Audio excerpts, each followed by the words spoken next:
نعرے رسالت یا رسول اللہ، سوا لکھ نعرہ حیدری یا علی، بلند صلوات اللہم صلی علی محمد وآل محمد۔ رحم اللہ من قرأ الفاتحہ۔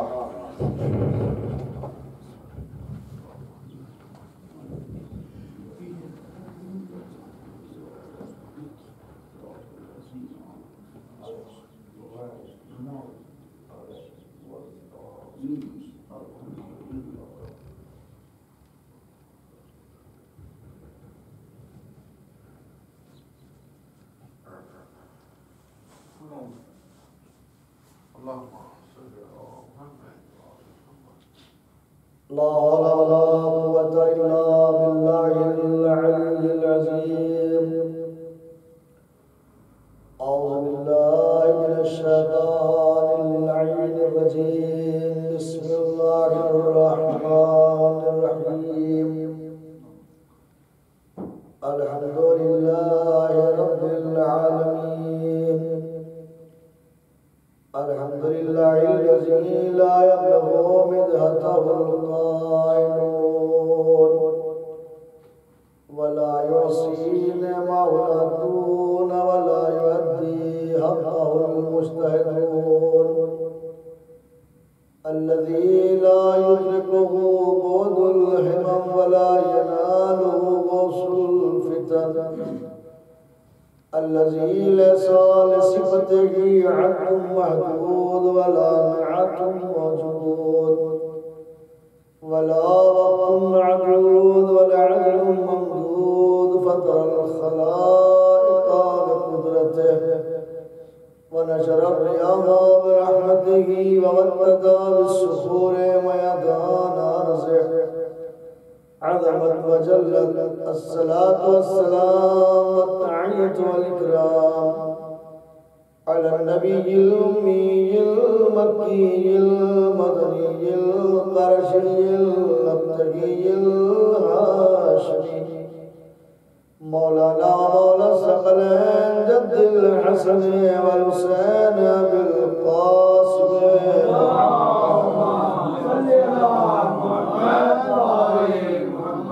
الصلاة على الطيبين الطاهرين المعصومين المظلومين المنتخبين، ولعنة الله على أعدائهم أجمعين من الآن إلى قيام يوم الدين، أما بعد، فقد قال الله تعالى في محكم كتابه المجيد، وهو أصدق القائلين، وقاله الحق، بسم الله الرحمن الرحيم، ولا تؤمنوا إلا لمن تبع دينكم، قل إن الهدى هدى الله، أن يؤتى أحد مثل ما أوتيتم ويحاجوكم عند ربكم، قل إن الفضل بيد الله يؤتيه من يشاء، والله واسع عليم۔ صلوات اللهم صل على محمد وآل محمد۔ عزیزان گرامی اور عزاداران نصیب الشہداء، آج سے چہلم تک خمسہ مجالس کا انعقاد کیا گیا ہے،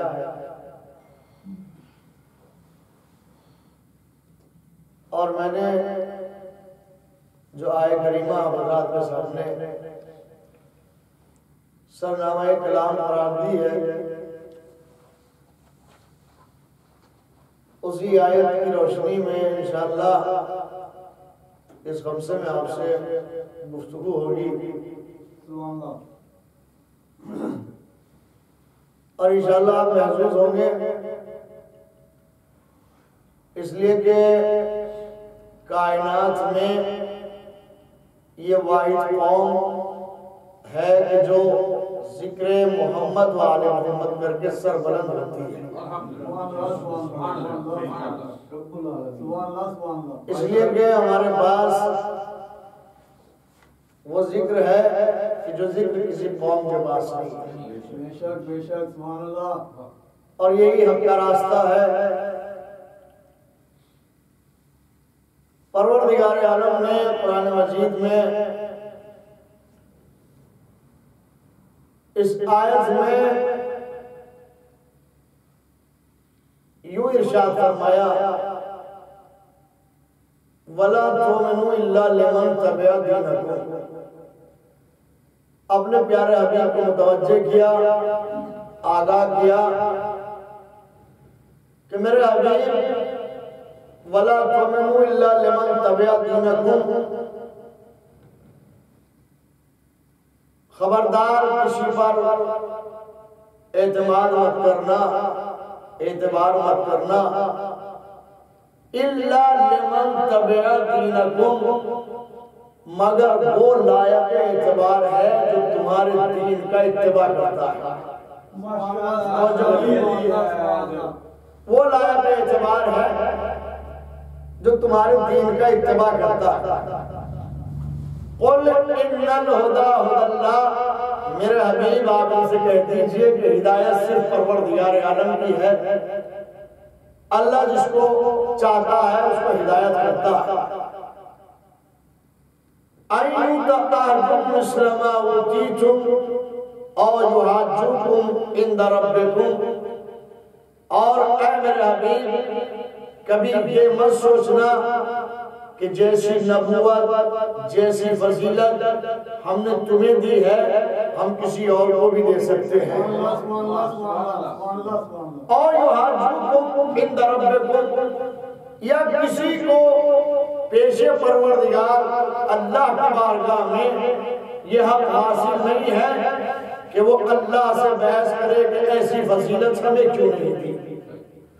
اتنا بیک گراؤنڈ بنانے کے بعد پروردگار عالم کہتا ہے قل میرے حبیب ان الفضل بید اللہ، میرے حبیب آپ ان سے کہہ دیجئے کہ فضیلت اللہ کے ہاتھ میں ہے۔ توجہ کریے جاری ہے، قل ان الفضل بید اللہ، میرے حبیب آپ ان سے کہہ دیجئے کہ فضیلت اللہ کے ہاتھ میں ہے، یوتی ہے من یشاء، وہ جس کو چاہتا ہے اس کو عطا کرتا ہے۔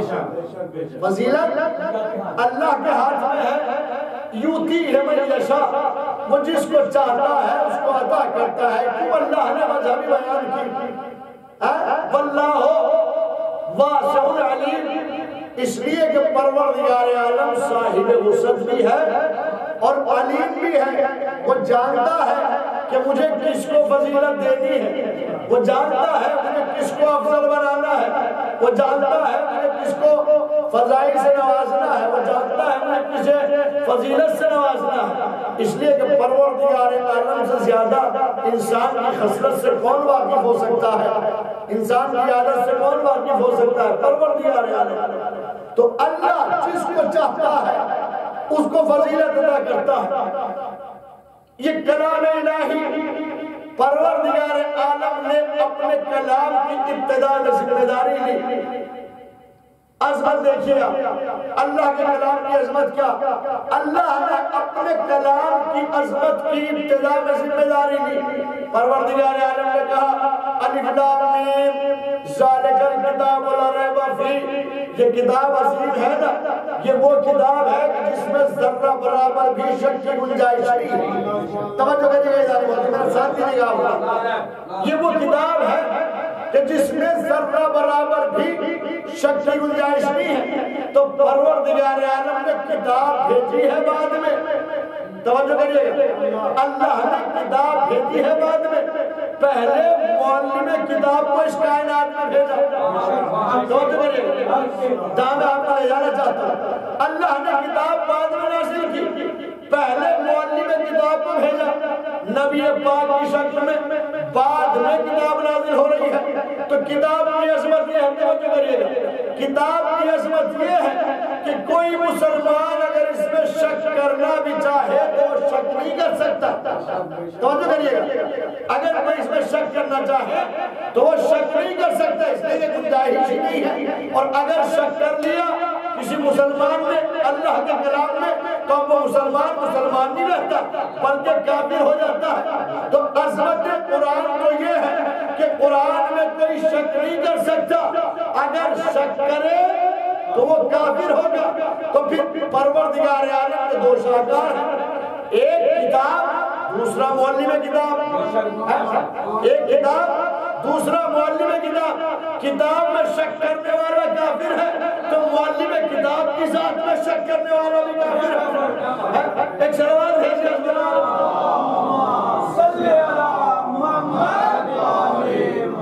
توجہ ہے، میرے ساتھ ساتھ چلیے گا۔ قرآن کی عظمت کیا ہے، کتاب کی عظمت کیا ہے؟ کتاب کی عظمت یہ ہے کہ اس میں ذرہ برابر بھی شک کی گنجائش نہیں ہے، تو معلم کتاب بھی ویسے ہی ہونا چاہیے، اس لیے کہ دونوں شاہکار پروردگار عالم کے ہیں۔ معلم کتاب کو بھی اس نے بھیجا ہے، کتاب کو بھی اس میں بھیجا ہے، تو جب کتاب میں شک نہیں ہو سکتا، معلم کتاب کی ذات میں بھی شک نہیں ہو سکتا۔ کتاب میں شک کرنے والا کافر، معلم کتاب کی ذات میں شک کرنے والا کافر۔ قرآن کی عظمت میں دوسری آیت پروردگار عالم ارشاد فرماتا ہے، اِنَّا نَحْنُ نَزَّلْنَا الذِّكْرَ وَإِنَّا لَهُ لَحَافِظُونَ۔ ہم نے ہی اس ذکر کو نازل کیا ہے اور ہم ہی اس کی عبادت کرنے والے ہیں۔ توجہ کریے گا، ہم نے ہی ذکر کو نازل کیا ہے اور ہم ہی اس کی عبادت کرنے والے ہیں۔ تو یہ تو ہے کتاب کی عظمت، معلم کتاب کی عظمت بھی تو ایسی ہی ہونی چاہیے بھائی، معلم کتاب کی عظمت بھی تو ایسی ہونی چاہیے۔ کتاب کی عظمت ہے، اللہ نے کہا ہم نے اس ذکر کو نازل کیا اور ہم ہی اس کی عبادت کرنے والے ہیں۔ میں نے کہا پروردگار تیرا بہت شکر ہے کہ تو نے کتاب کی حفاظت کی ذمہ داری خود لی ہے۔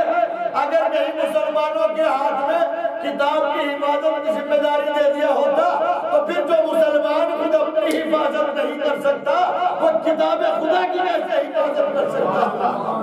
ایک سوال ہے کہ عظمت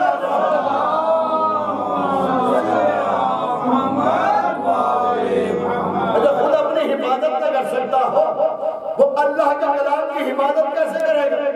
کہ میری کتاب کی عظمت یہ ہے کہ ہم نے اس ذکر کو نازل کیا ہے اور ہم ہی اس کی حفاظت کرنے والے ہیں۔ تو میں نے آپ کے ساتھ عرض کیا کہ دو شاہکار ہیں پروردگار عالم کے، ایک کتاب ہے اور دوسرا معلم کتاب ہے۔ تو ہم معلم کتاب پروردگار عالم نے محمد مصطفیٰ کی شکل میں تو ایک بتایا ہے کہ یہ معلم کتاب ہے، مگر جب معلم کتاب اس کائنات سے جانے لگا تو کہتے گئے کہ آپ یہ نہ سمجھنا کہ میں کتاب کو تنہا چھوڑ کے جا رہا ہوں، اور کریں گے یہ مت سمجھنا کہ میں کتاب کو تنہا چھوڑ کے جا رہا ہوں، بلکہ اپنے بعد میں 12 معلم کتاب دے کے جا رہا ہوں، اور کریے گا یہ بات، بلکہ اپنے بعد میں 12 معلم کتاب دے کے جا رہا ہوں۔ توجہ کریے گا، تو اللہ کا کلام اس نے نازل کیا، وہ حفاظت کرنے والا ہے، تو جو کتاب کی حفاظت کرنے والا ہے وہی معلم کتاب کی بھی حفاظت کرنے والا ہے۔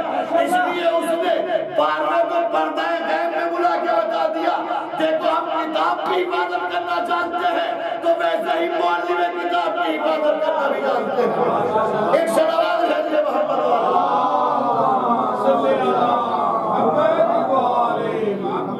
جیسے ہم کتاب کی حفاظت کرنا جانتے ہیں ویسے ہی معلم کتاب کی حفاظت کرنا بھی جانتے ہیں۔ قرآن کی تیسری عظمت، قرآن کتنا عظیم ہے، قرآن کتنا بلند ہے۔ اللہ نے کہا قرآن کی عظمت کیا ہے، لو انزلنا هذا القرآن على جبل لرأيته خاشعا متصدعا من خشية الله۔ اگر ہم اس کتاب کو پہاڑوں پر نازل کر دیے ہوتے تو پہاڑ یا تو جھک گئے ہوتے یا پہاڑ ریزہ ریزہ ہو گئے ہوتے، ٹکڑے ٹکڑے ہو گئے ہوتے، یا جو پہاڑ جھک گئے ہوتے من خشیت اللہ، اللہ کے خوف سے، یا پہاڑ ٹکڑے ٹکڑے ہو گئے ہوتے، ریزہ ریزہ ہو گئے ہوتے۔ تو یہ ہے کتاب کی عظمت کہ کتاب اتنی وزنی ہے، اگر پہاڑوں پہ نازل کر دی گئی ہوتی تو پہاڑ ریزہ ریزہ ہو گئے ہوتے، پہاڑ ٹکڑے ٹکڑے ہو گئے ہوتے۔ پوری امت مسلمہ کو سلام کرنا چاہیے ابو طالب کے بھتیجے محمد کو، اور کریے گا آپ میرے بات، پوری امت مسلمہ کو سلام کرنا چاہیے ابو طالب کے بھتیجے محمد کو، اس لیے کہ جس قرآن کے وزن کو پہاڑ برداشت نہ کر سکے وہ قرآن سینہ محمد پر نازل ہو رہا ہے۔ اور ایک صلوات بھیجیے اس کا خیال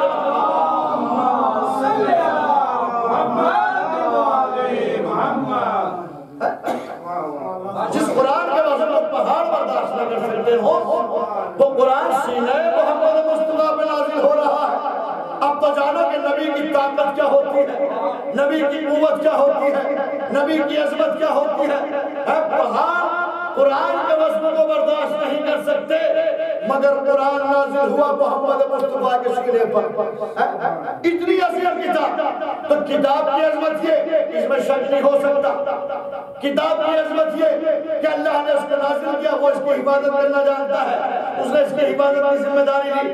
کتاب کی عظمت یہ کہ اگر یہ پہاڑوں پہ نازل ہو جائے تو پہاڑ ٹکڑے ٹکڑے ہو جائے، پہاڑ اللہ کے خوف میں جھک جائے، تو جو عظمت کتاب کی ہے وہی عظمت معلم کتاب کی بھی ہونی چاہیے۔ توجہ کریے گا، جو عظمت کتاب کی ہے وہی عظمت معلم کتاب کی ہونی چاہیے۔ کتاب میں شک نہیں، معلم کتاب میں شک نہیں ہو سکتا۔ کتاب کو اللہ نے نازل کیا، معلم کتاب کو اس کائنات میں پروردگار عالم نے بھیجا۔ کتاب پہاڑوں میں نازل ہوتی تو پہاڑ ریزہ ریزہ ہو گئے ہوتے، تو اب ویسی ہی عظمت معلم کتاب کی بھی ہونی چاہیے۔ جو عظمت قرآن کی ہے وہی عظمت معلم کتاب کی بھی ہونی چاہیے۔ تو چلیے ذرا اپنے ذہنوں کو لے کے چلیے میرے ساتھ مباہلے کے میدان میں بتاتا ہوں آپ کو کہ جو قرآن کی عظمت ہے وہی معلم قرآن کی بھی عظمت ہے۔ جب معلم قرآن نے ایک چھوٹا سا قافلہ سجایا، حسن حسین کی شکل میں، فاطمہ زہرا کی شکل میں، علی کی شکل میں، اور جب مباہلے کے میدان میں لے کے گئے ہیں تو اب عیسائی کہہ رہے ہیں کہ یہ جو آ رہے ہیں نا، اگر یہ پہاڑوں کو اشارہ کر دے تو پہاڑ اپنے ٹھکانوں سے ہٹ جائے۔ ایک سلام بھیجیے عظمت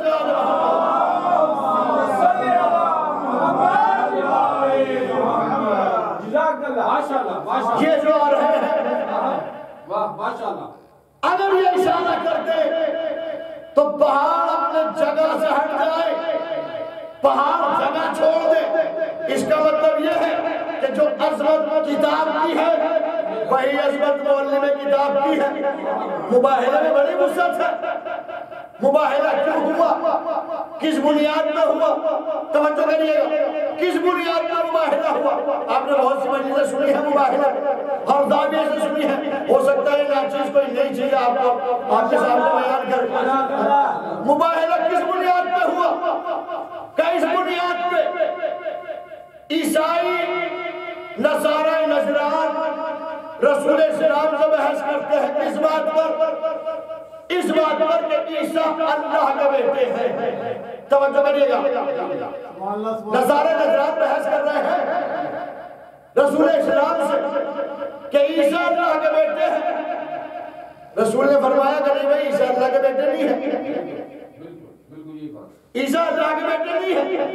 انہوں نے کہا نہیں عیسیٰ اللہ کے بیٹے ہیں۔ رسول نے کہا تمہارے پاس دلیل کیا ہے کہ عیسیٰ اللہ کے بیٹے ہیں؟ کہ ہماری دلیل یہ ہے کہ عیسیٰ بغیر باپ کے پیدا ہوئے ہیں اس لیے اللہ کے بیٹے ہیں۔ رسول نے کہا کہ تم عیسیٰ کو اس بنیاد پر اللہ کے بیٹا مانتے ہو کہ وہ بغیر باپ کے پیدا ہوئے ہیں، پھر آدم و حوا کے بارے میں کیا خیال ہے؟ اور کریں گے آپ میری بات؟ بھائی آدم کے نہ ماں ہے نہ باپ ہے، حوا کے نہ ماں ہے نہ باپ ہے، پھر ان کے بارے میں کیا خیال ہے؟ قذاب نصارہ نجران کہتے رسول اسلام سے آپ کچھ بھی کہتے رہیے، ہم تو ان کو اللہ کا بیٹا مانتے ہیں۔ بڑی عجیب بات ہے بھائی، سمجھانے والا کائنات کا سب سے افضل ترین انسان، اور کریں گے میری بات، سمجھانے والا کائنات کا سب سے افضل ترین انسان، سب سے اعلیٰ انسان، رسول اسلام سے بہتر کون سمجھا سکتا ہے؟ رسول اسلام سے اچھا کون سمجھا سکتا ہے؟ کوئی نہیں۔ دلیلیں دے رہے ہیں، قرآن کی آیت سنا رہے ہیں، روایتیں سنا رہے ہیں، سمجھا رہے ہیں، مگر عیسائی نہیں مانتے۔ توجہ کریے گا، عیسائی نہیں مانتے کہ آپ کچھ بھی کریے. اس کا مطلب کیا ہوا؟ مباہلہ کس بنیاد پہ ہوا؟ مباہلہ ہوا اس بنیاد پہ کہ رسول کو جھٹلایا جا رہا تھا. اور کہا میری بات مباہلہ کس بنیاد پہ ہوا؟ اس بنیاد پہ کہ رسول اسلام کو جھٹلایا جا رہا تھا. اور کوئی وجہ نہیں کہ جہاں آپ کو لے جانا چاہتا ہوں انشاءاللہ اپنا ازانہ آنے میرے ساتھ رکھے گا. مباہلہ کس بنیاد پہ ہوا؟ اس بنیاد پہ ہوا کہ رسول اسلام کو جھٹلایا جا رہا تھا. جب اللہ نے دیکھ لیا کہ میرے حبیب کو جھٹلایا جا رہا ہے تو اللہ نے کہا میرے حبیب تم نے دلیلیں دی, تم نے آیتیں سنائی, تم نے روایتیں سنائی, تم نے عقلی دلیلیں دی, مگر یہ تمہیں جھٹلاتے رہے. اب تمہارا کام ختم ہو گیا. اب ہمارا اعلان سنو, اب ہمارا اعلان سنو کہ پروردگار جو تیرا حکم ہے اب بتا مجھے آگے کیا کرنا ہے. کہ کچھ نہیں کرنا. فَمَنْ حَاجَّكَ فِيهِ مِنْ بَعْدِ مَا جَاءَكَ مِنَ الْعِلْمِ. میرے حبیب علم آنے کے بعد بھی یہ تم سے بحث کر رہے ہیں. علم آنے کے بعد بھائی رسول بتا رہے ہیں کہ نہیں؟ رسول نے سمجھایا, اس کا مطلب علم آ گیا. علم آنے کے بعد بھی اگر یہ تم سے کٹ حجتی کر رہے ہیں, یہ تم سے بحث کر رہے ہیں, تو اب ان سے بحث مت کرو. اب ان سے بحث مت کرو, اس لیے کہ دلیلیں تمام ہو گئی, حجت بیان ہو گئی. اب بحث مت کرو کہ پروردگار مجھے کیا کرنا ہے. کہ صرف ایک اعلان کہ ایک اعلان کرنا ان کے سامنے کہ پروردگار مطلب کیا اعلان ہے. کہ فَقُلْ تَعَالَوْا نَدْعُ أَبْنَاءَنَا وَأَبْنَاءَكُمْ وَنِسَاءَنَا وَنِسَاءَكُمْ وَأَنفُسَنَا وَأَنفُسَكُمْ ثُمَّ نَبْتَهِلْ فَنَجْعَلْ لَعْنَتَ اللَّهِ عَلَى الْكَاذِبِينَ. کچھ نہیں کرنا, ایک اعلان کر دو, تم اپنے بیٹوں کو لاؤ, ہم اپنے بیٹوں کو لاتے ہیں. بھائی غور کریے, آپ آیت کیا کہہ رہی ہے؟ رسول سے کہہ رہی ہے تم اپنے بیٹوں کو لاؤ, ہم اپنے بیٹوں کو لاتے ہیں. پہلی ہی منزل میں رسول اسلام کا سوچنا پڑ گیا. بھائی رسول کے بیٹے تو ہے ہی نہیں, اور آیت کہہ رہی ہے کہ تم اپنے بیٹوں کو لاؤ. تو پہلی ہی منزل میں رسول نے سوچا ہوگا کہ نہیں, مگر نہیں. اللہ کے اشارے کو رسول نے خوب سمجھا, خاموش رہے, سمجھ گئے کہ میرے بیٹے کون ہیں. جی اللہ کے رسول نے شکایت کی کہ پروردگار میرے بیٹے ہی نہیں ہے. اس کا مطلب یہ ہے کہ اللہ کے رسول سمجھ رہا تھا کہ پروردگار کن بیٹوں کی طرف اشارہ کر رہا ہے. بابا اکبر صلوات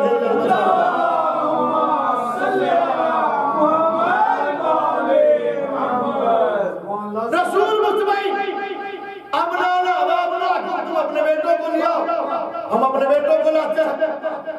نسانا ونساکم, تم اپنی عورتوں کو لاؤ, ہم اپنی عورتوں کو لاتے ہیں.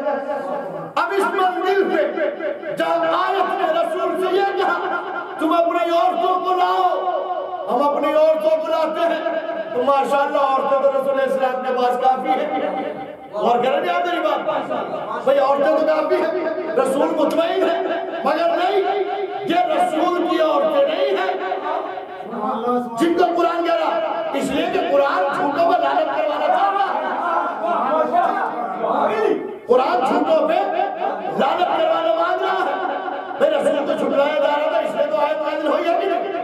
اسی بنیاد پر وَأَنفُسَنَا وَأَنفُسَكُمْ, تم اپنے نفسوں کو لاؤ, ہم اپنے نفسوں کو لاتے ہیں. ٹھیک, نفس بھی علی کی شکل میں رسول کے پاس موجود ہے. ثُمَّ نَبْتَهِلْ, رسول اعلان کر رہے ہیں سب کو لیا, بیٹوں کو لیا, عورتوں کو لیا, نفسوں کو لیا. ثُمَّ نَبْتَهِلْ, پھر مباہلہ ہوگا. توجہ کریں گے آپ, مباہلہ کس کو کہتے ہیں؟ مباہلہ اس کو کہتے ہیں کہ جب دو گروپ میں کسی بات پر بحث ہوتی ہے اور وہ بحث سلجھ نہ پائے, سامنے والا مان نہ پائے صحیح کو, مان نہ پائے اس کو غلط کہے. اب اس کے بعد فیصلہ اللہ پہ ہوتا ہے کہ اب جھوٹوں پر لعنت کی جائے گی, جو صحیح ہوگا وہ باقی رہے گا، جو غلط ہوگا وہ مٹ جائے گا۔ مباہلہ اس چیز کا نام ہے۔ مباہلے میں نہ تیر چلتے ہیں، نہ تلوار چلتی ہے، نہ نیزے چلتے ہیں، نہ جنگ ہوتی ہے، کچھ نہیں ہوتا، نہ پھر دلیل پیش کرنی پڑتی ہے۔ اب مباہلہ ہوگا، کوئی آیت سنانی نہیں پڑے گی، کوئی دلیل دینی نہیں پڑے گی، اب سمجھانا نہیں پڑے گا۔ اب کیا ہوگا؟ ثم نبتہل، مباہلہ ہوگا۔ مباہلے میں کیا ہوگا؟ فَنَجْعَلْ لَعْنَتَ اللَّهِ عَلَى الْكَاذِبِينَ، جھوٹوں پہ اللہ کی لعنت دی جائے گی۔ مباہلہ میں کیا ہوگا؟ جھوٹوں پہ اللہ کی لعنت دی جائے گی، جھوٹوں پہ اللہ کی لعنت ہوگی۔ رسول نے اعلان کر دیا، دن تاریخ طے ہو گئی، حساب مباہلہ ہوگا، 24 ذی الحجہ طے ہو گئی کہ 24 کو مباہلہ ہوگا۔ ادھر نصارہ نجران اپنی تیاریوں میں لگے ہوئے، جس کو لانا ہے، بیٹوں کی جگہ جس کو چاہے لائے، عورتوں کی جگہ جس کو چاہے لائے، مرد نفسوں کی جگہ جس کو چاہے لائے، مگر رسول نے چشم تصور سے پورے مدینے کا جائزہ لیا۔ توجہ کریے گا میرے دوستو، رسول نے چشم تصور سے پورے مدینے کا جائزہ لیا۔ کسی گھر میں رسول کو نہ بیٹے نظر آئے، نہ عورتیں نظر آئیں، نہ نفس نظر آیا، صرف ایک دروازہ ملا جو اب نبی کی بیٹے کا دروازہ نہیں ہے بلکہ ابو طالب کی بہو کا دروازہ ہے۔ اور کریے میری بات، توجہ کریے گا، بڑا عظیم جملہ میں نے آپ کے سامنے عرض کیا۔ نبی اس حیثیت سے نہیں جا رہے کہ اب میں بیٹی کے دروازے میں جا رہا ہوں، نہیں، جب تک رسول کے گھر میں تھی فاطمہ زہرا، رسول کی بیٹی تھی، اب جب سے علی کی زوجیت میں آ گئی، اب ابو طالب کی بہو ہے۔ رسول کو ابو طالب کی بہو کے دروازے سے بیٹے بھی مل رہے ہیں، عورتیں بھی مل رہی ہیں، اور نفس بھی مل رہا ہے۔ ماشاءاللہ، بہتر سلوات، اللہم صلی علی محمد وعلی محمد۔ رسول نے چشم تصور سے پورے مدینے کا جائزہ لیا، ایک دروازہ نظر آیا جہاں سے رسول کی مشکل حل ہو سکتی ہے۔ توجہ کریے گا، رسول گئے درے فاطمہ زہرا پہ، فرمایا، پورا واقعہ بیان کیا، کام بیٹوں کی جگہ تمہیں حسنین کو لے چلنا ہے، عورتوں کی جگہ تم چلو گی، نفس کی جگہ علی چلے گی۔ رسول نے یہ بڑا خوبصورت سا قافلہ تیار کیا، کیوں؟ اس لیے کہ رسول کو جھٹلایا جا رہا تھا نا، مباہلہ کس بنیاد پہ ہوا؟ رسول کو جھٹلایا جا رہا تھا۔ رسول نے یہ خوبصورت سا قافلہ تیار کیا جس میں حسنین علیہ السلام، فاطمہ زہرا سلام اللہ علیہ، مولا کائنات، رسول کے نفس کی جگہ۔ اب رسول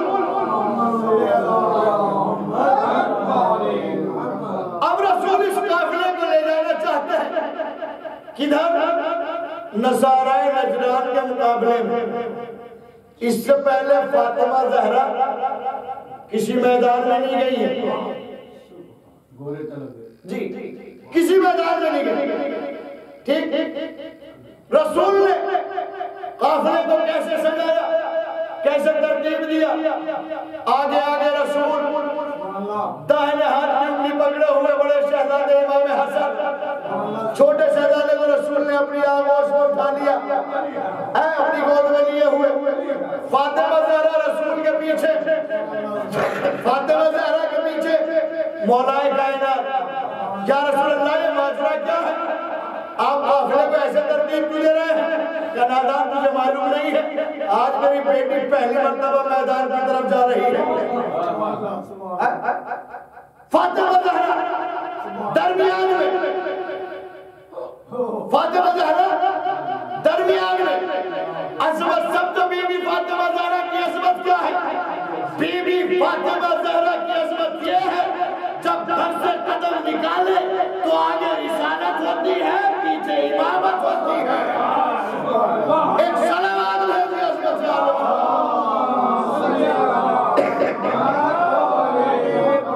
یہ ہے بی بی کی عظمت، آگے آگے رسالت، پیچھے پیچھے امامت ہے، رسالت کے نقش قدم پہ عصمت کے نقش قدم پڑھ رہے ہیں، اور عصمت کے نقش قدم پہ امامت کے نقش قدم پڑھ رہے ہیں۔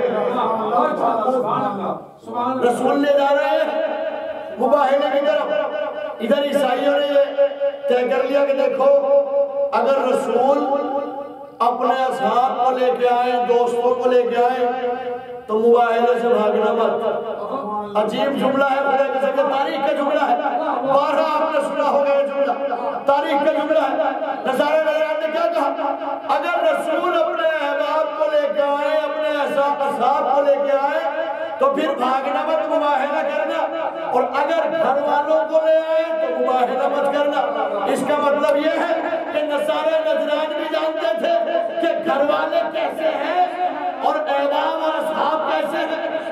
جی نصارہ نجران بھی جانتے تھے کہ یہ کیسے ہیں، مگر نصارہ نجران کی آنکھوں نے کیا دیکھا کہ رسول نہ احباب کو لا رہے ہیں نہ اصحاب کو لا رہے ہیں، بلکہ ایک چھوٹا سا قافلہ جس میں ایک خاتون ہے، دو بچے ہیں، دو مرد ہیں۔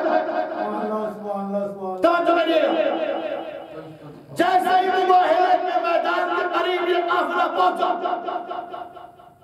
تو ان کا جو بڑا عالم تھا نصارہ نجران کا، وہ نعرہ مار کے کہتا ہے کہ دیکھو یہ جو ذات آ رہی ہے نا، ان سے مباہلہ مت کرنا، یہ جو ذات آ رہی ہے نا، میں یہ دیکھتا ہوں کہ اگر یہ اشارہ کر دے تو پہاڑ ہٹ جائے، ان سے مباہلہ مت کرنا۔ اگر انہوں نے بددعا کر دی تو پھر کوئی عیسائی باقی نہیں رہے گا۔ عجیب مسئلہ ہے میرے دوستو، عجیب بات ہے۔ بھائی رسول سے مباہلہ ہو رہا ہے، رسول سے بحث ہو رہی ہے، تو کیا عیسائیوں نے رسول کو نہیں دیکھا؟ دیکھا ہے رسول کو، اور رسول کے ساتھ ساتھ صاحب کی طرح علی موجود رہتے ہیں، تو عیسائیوں نے علی کو بھی دیکھا ہے۔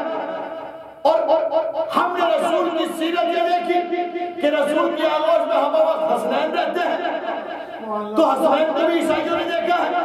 پھر عیسائی کہہ کیوں رہے ہیں کہ ہم جو ذاتیں دیکھ رہے ہیں، اگر یہ اشارہ کر دے تو پہاڑ اپنے ٹھکانوں سے ہٹ جائے کہ ایک ہی ذات تھی، ذات فاطمہ زہرا، کہ جس کو دیکھ کے عیسائی گھبرا گئے تھے کہ اب صدیقہ آ گئی ہے، اب صدیقہ آ گئی ہے، اب طاہرہ آ گئی ہے، برقعے میں چادر میں لپٹی ہوئی رسول کی بیٹی آ رہی ہے، اس کو قرآن کا صدیقہ کہا ہے۔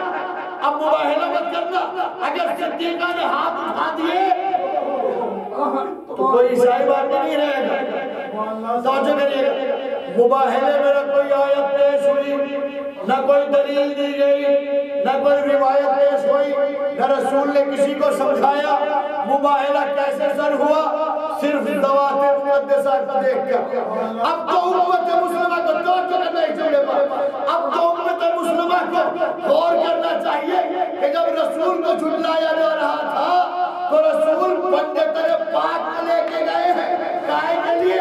اپنی صداقت کے لیے کہ میں جھوٹا نہیں ہوں، میں سچا ہوں۔ تو ایک جملہ کہنے کو دل کرتا ہے کہ جب رسول کا کام بغیر پنجتن کے نہ چلا تو امت رسول کا کام بغیر پنجتن کے کیسے چلے گا؟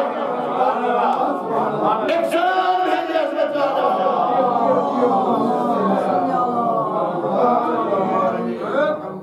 مباہلے میں نکلی بی دشمن ہے، غیر ہے، مگر صداقت کا لوہا مانا۔ بی بی نے لب نہ ہلایا، بی بی نے گفتگو نہیں کی، عیسائیوں کے سامنے بی بی نے اپنے لبوں کو جنبش نہیں دی، مگر عیسائیوں نے دیکھا کہ اب صادقہ صدیقہ میدان میں آ گئی ہے، لہذا اس صدیقہ سے مباہلہ نہیں ہوگا۔ یہ ہے عیسائی۔ میرا دل کرتا ہے کہ ایسے غیروں کو سلام کیا جائے کہ جنہوں نے بی بی فاطمہ زہرا کی صداقت کا لوہا بنا، مگر ایک موقع ایسا آیا کہ یہی بی بی دربار میں کھڑی ہوئی ہے، مسلمانوں کے درمیان کھڑی ہوئی ہے، اپنا حق مانگ رہی ہے۔ ایک صدیقہ سے جب یہ کہا جائے حق مانگنے کے لیے کہ آپ گواہ پیش کرو تو آپ ذرا غور کریے اس صدیقہ کے دل پہ کیا گزر جائے جب اس سے گواہ مانگے جائے جو مباہلے میں رسول کی عظمت کو بچا کے لائی ہو رسول کی مسجد پہ بیٹھنے کے بعد غداروں نے اسی بیوی سے گواہ مانگے اس بیوی کے دل پہ کتنا صدمہ گزر گیا بیوی دربار میں کھڑی رہی زینب 11 ہجری میں انتظار کر رہی ہے ماں دربار گئی ہے بار بار شہزادی دروازے پر آتی میری ماں نہیں آئی میری ماں نہیں آئی اور جب ماں آئی ہے تو کس انداز میں آئی ہے تاریخ کے جملے ہیں احساس کر لینا یہ صرف سادات کی ماں نہیں ہے شیعت کی ماں فاطمہ زہرا سادات کی ماں نہیں ہے پوری شیعت کی ماں ہے فاطمہ زہرا سلام اللہ علیہ بی بی زینب نے جب اپنی ماں کو دیکھا تو عجیب منظر دیکھا ماں کے بال سفید ہو گئے پیر سوجے ہوئے پیروں میں ورم ہے کمات میں معلوم تھا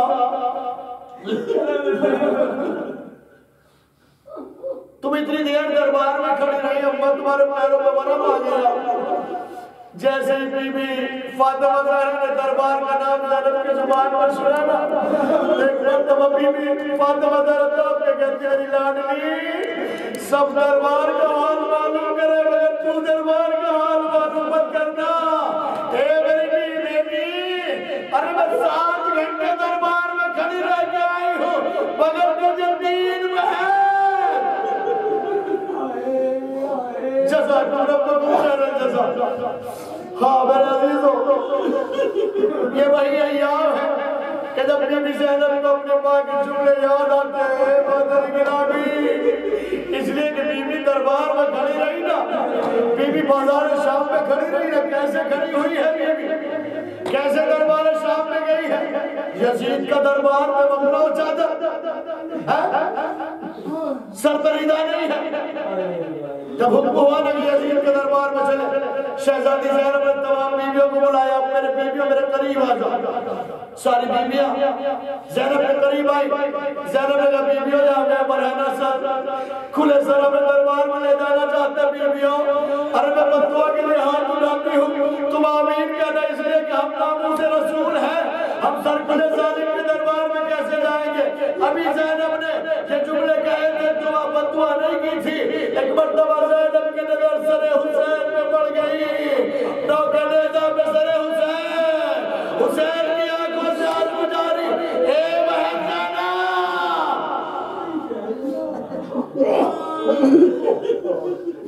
جزاک اللہ خدا آپ کو کسی کم میں اللہ سوائے گا میں سید شہدہ ہاں میرا عزیز تو ہماری شہزادی دربار میں جا رہی ہے برہنہ سر ہے سر پریدہ نہیں ہے نوکہ نیزہ پہ ماجاؤں کے سر ہے بیٹوں کے سر نوکہ نیزہ پہ ہے حسین کے سر پریدہ سے آواز آئی بہن میری بہن نے کہاں چلی جائے گی بہن سر کھلے دربار میں چلی جاؤ جو پورا قافلہ شہزادیوں کا دربار میں کھڑا ہوا ہے شبر تعلق کراتا ہے یزید سے یزید تخت پہ بیٹھا ہوا ہے شبر تعلق کراتا ہے حاضری زینب حاضری ام کلثوم حاضری سکینہ حاضری رقیہ حاضری روا تمام بیویوں کے نام لیتا ہے ایک مرتبہ جب یزید نے زینب کا نام سنا تو یزید کہتا ہے ارے یہ زینب علی کی بیٹی ہے نا میں اس سے کلام کرنا چاہتا ہوں میں علی کی بیٹی سے بات کرنا چاہتا ہوں میرے عزیزوں جو برسوں سے ساتھ رہ رہی تھی جو ماں کی طرح زینب کے ساتھ تھی فضہ زینب کے سامنے آگے کہتی ہے اے یزید ارے تو زینب سے کلام نہیں کر سکتا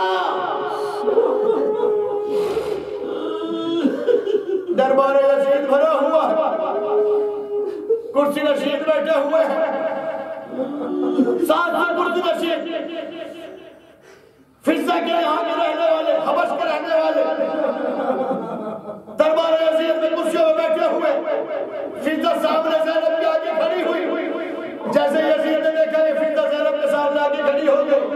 ایک مرتبہ شبر نے کہتا ہے یزید شبر ذرا تازیانے لگا کے مرزا کو سامنے سے ہٹا یزید تازیانے لے کے شبر ذرا تازیانے سے مرزا کو سامنے سے ہٹا شبر نے تازیانے لیا تازیانے لے کے مرزا کی طرف بڑھا تو ایک مرتبہ مرزا طرف کے کہتی ہے اے حبشی غلاموں اے میرے ملک کے رہنے والوں ارے تمہاری غیرت کو کیا ہو گیا تمہارے قبیلے کی ایک عورت میں شبر تازیانہ اٹھا رہا ہے تم بیٹھے ہوئے ہو حبشی غلاموں نے تلواروں کو نکال لیا تلواریں نکالتے کہتے ہیں یزید شبر کو روک لے مرزا کو تازیانہ نہیں لگنا چاہیے ورنہ دربار میں خون کی ندیاں بہہ جائیں گی زینب نے اس منظر کو دیکھا دوڑ کے نظر کر رک گیا بابا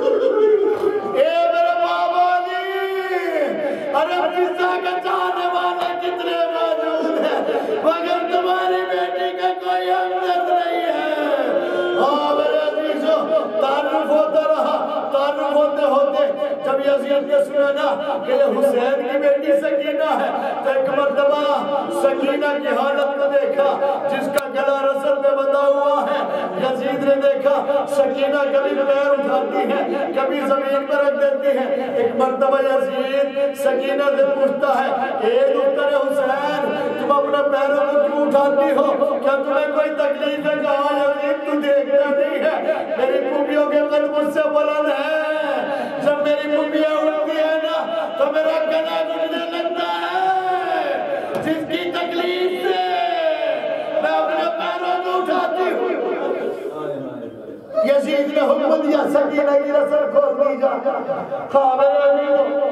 یہ ہمدردی میں رسل نہیں کھل رہی تھی یزید کی یہ ہمدردی نہیں تھی سکینہ سے بلکہ سکینہ ایک بڑا امتحان دینے جا رہی تھی رسل کھل گئی یزید نے کہا سکینہ ارے ہم نے سنا ہے کہ حسین تم سے بہت محبت کیا کرتے تھے حسین تم سے بڑی محبت کیا کرتے تھے کہا ظالم میرے بابا کو میرے بغیر چین نہیں آتا تھا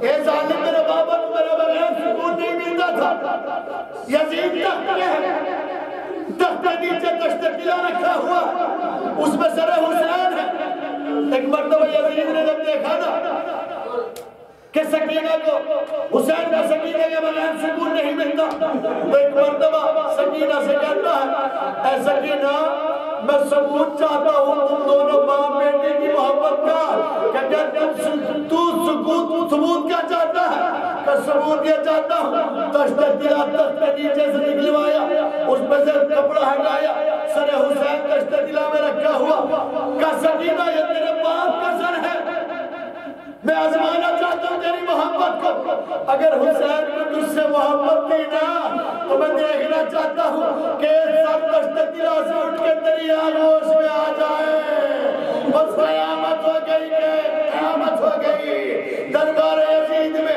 سکینہ نے دردلا ہوا دامن اٹھا کے ایک مرتبہ اپنے بابا کے چہرے کی طرف رک کر کے کہتی بابا اے میرے بابا ہماری محبت کا امتحان ہو رہا ہے چلا ہوا دامن اٹھائے ہوئے اے بابا ارے میری آغوش میں آ جاؤ سکینہ کے لبھیلے سر حسین دشت قلعہ سے اٹھا سکینہ کی آغوش میں سکینہ نے لب پہ لب رکھ دیے اے میرے بابا میرے گوشت مارے چھین لیے گئے اے بابا میرے تماچے مارے گئے اے بابا خیمے جل گئے ہاں میرے عزیزوں بچی امتحان دیتی ہوئی اپنے باپ کو یاد کرتی ہوئی قید خانہ شام میں قید ہو گئی ہر وقت سکینہ اپنے باپ کو یاد کرتی ہے اے میرے بابا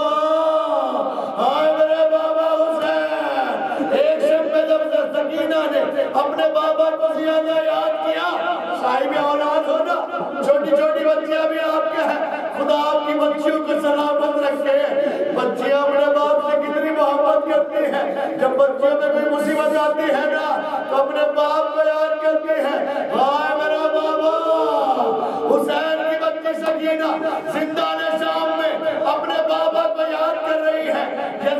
کانوں میں سکینہ کے رونے کی آواز پہنچی. پوچھا یہ بچی کیوں رو رہی ہے؟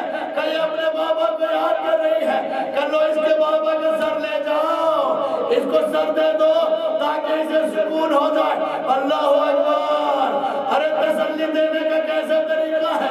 بابا کا سر سکینہ کو زندان شام میں بھیجا جا رہا ہے.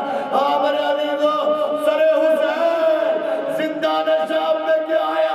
سجاد کھڑے ہو گئے. ارے میرے بابا کا سر آ گیا. زینب کھڑی ہو گئی. ارے میرے بھائیہ کا سر آ گیا. ام کلثوم کھڑی ہو گئی. ارے میرے بھائیہ کا سر آ گیا.